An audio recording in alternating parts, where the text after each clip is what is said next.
Andrew Yale comes in the chat and says, predictions for the Titans game. I mean, I'm predicting a win. I think we're going to come out. We're just going to be pissed off, and we're going to take it out on the Titans. That's what I want to see happen. What do I think's going to happen?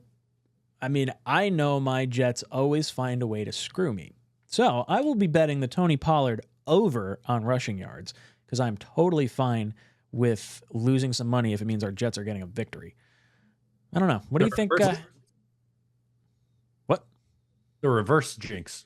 The reverse jinx. Yeah, see, I'll bet on the over for the rushing yards on our opponent because I know our Jets will stop him then because that's just how it works.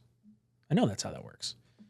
Yeah, unfortunately, Tennessee ran the ball pretty well against Chicago in week 1. 26 carries for 140 yards, excuse me. That's essentially the same stat line that the 49ers put up. But the good news is Brock Purdy versus Will Levis. There's a big skill difference there. Will Levis, 19 of 32, 127 yards, 4 yards per attempt, 1 touchdown, 2 picks. One atrocious. I can't emphasize enough how bad that pick 6 was. That was truly awful. 3 sacks, a 30.8 rating. The right side of their offensive line is a potential issue, I think, in this game. They obviously have, rookie J.C. Latham at left tackle and Peter Skoronski at left guard.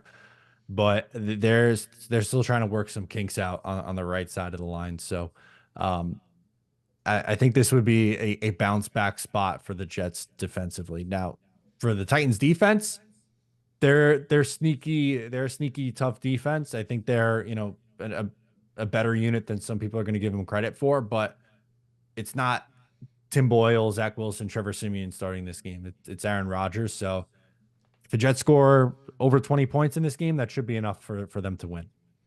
Did I say Panthers before when I said predictions for the game? I don't know. Did you? I see someone say Panthers, so I'm questioning what I said now.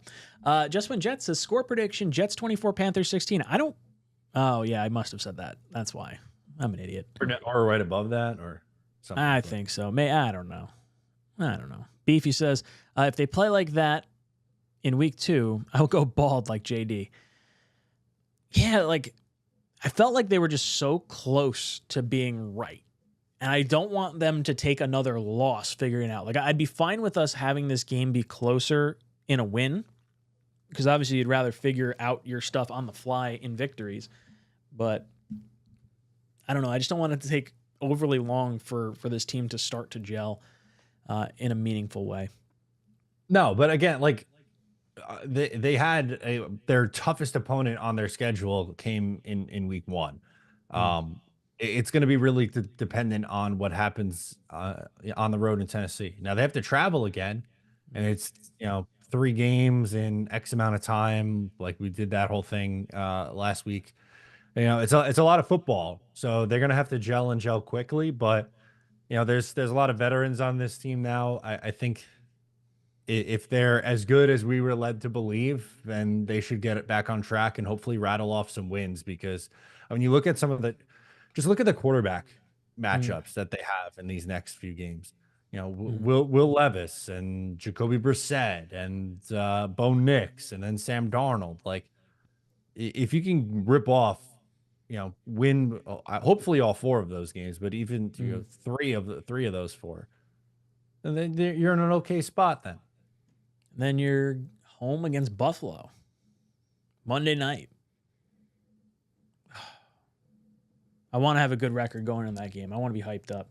What's up, guys? Matt O'Leary from Talkin' Jets. If you liked that video, please make sure to subscribe and follow for more New York Jets content.